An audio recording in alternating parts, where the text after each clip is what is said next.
ขอกราบขอบคุณสุขสุขเนอะให้เบียยงกันโดสุขพลังและคุณสุขภาพเข้มแข็งตลอดปีไป2019 2020เนาะ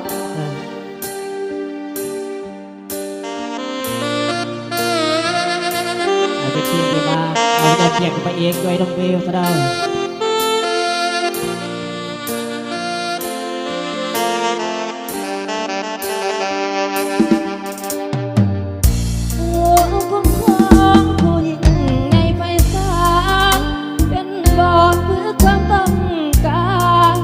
ลูกหลานให้มีวิสา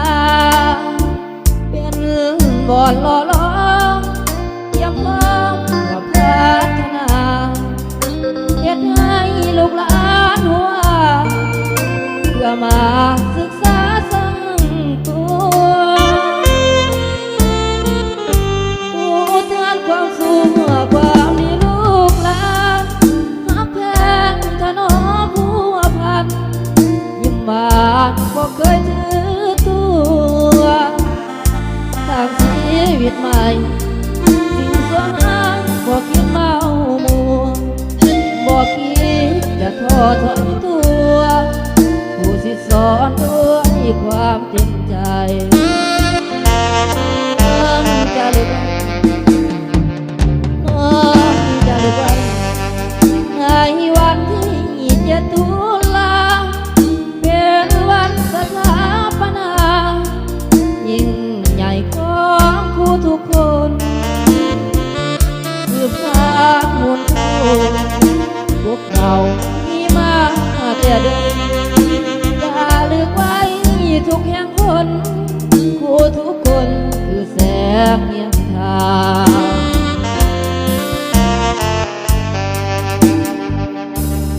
บุญคุณครูลานี้ขอกบนอบน้อมตั้งใจสอน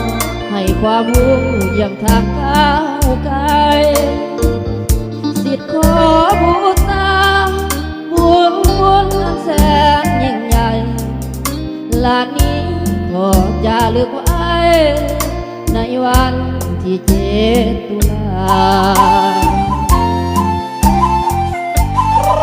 เสร็จ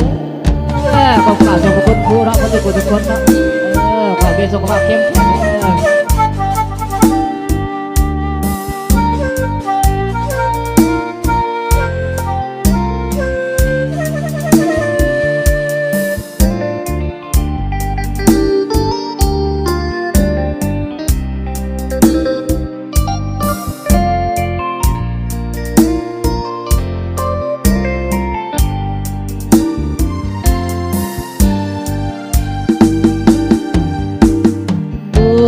คุณครู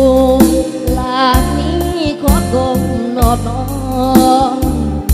ผู้ตั้งใจสอนให้ความรู้อย่างทางก้าวไกลสิทธิ์ขอบูชาบุญคุณอันแสนยิ่งใหญ่ลานี้ขอจะลึกไว้ในวันที่7 ตุลาจบไปเดี๋ยวดีน้องผลงานเพลงแล้วประกอบดนตรีกับทางอาจารย์พูดเขาเด้อนุ่มดนตรีมีหัวใจสักด้านศิลปะดนตรีเนาะทางอาจารย์บุษรีบุษเสริฐคนเดินทางมาจากสาราดคนได้พี่น้อง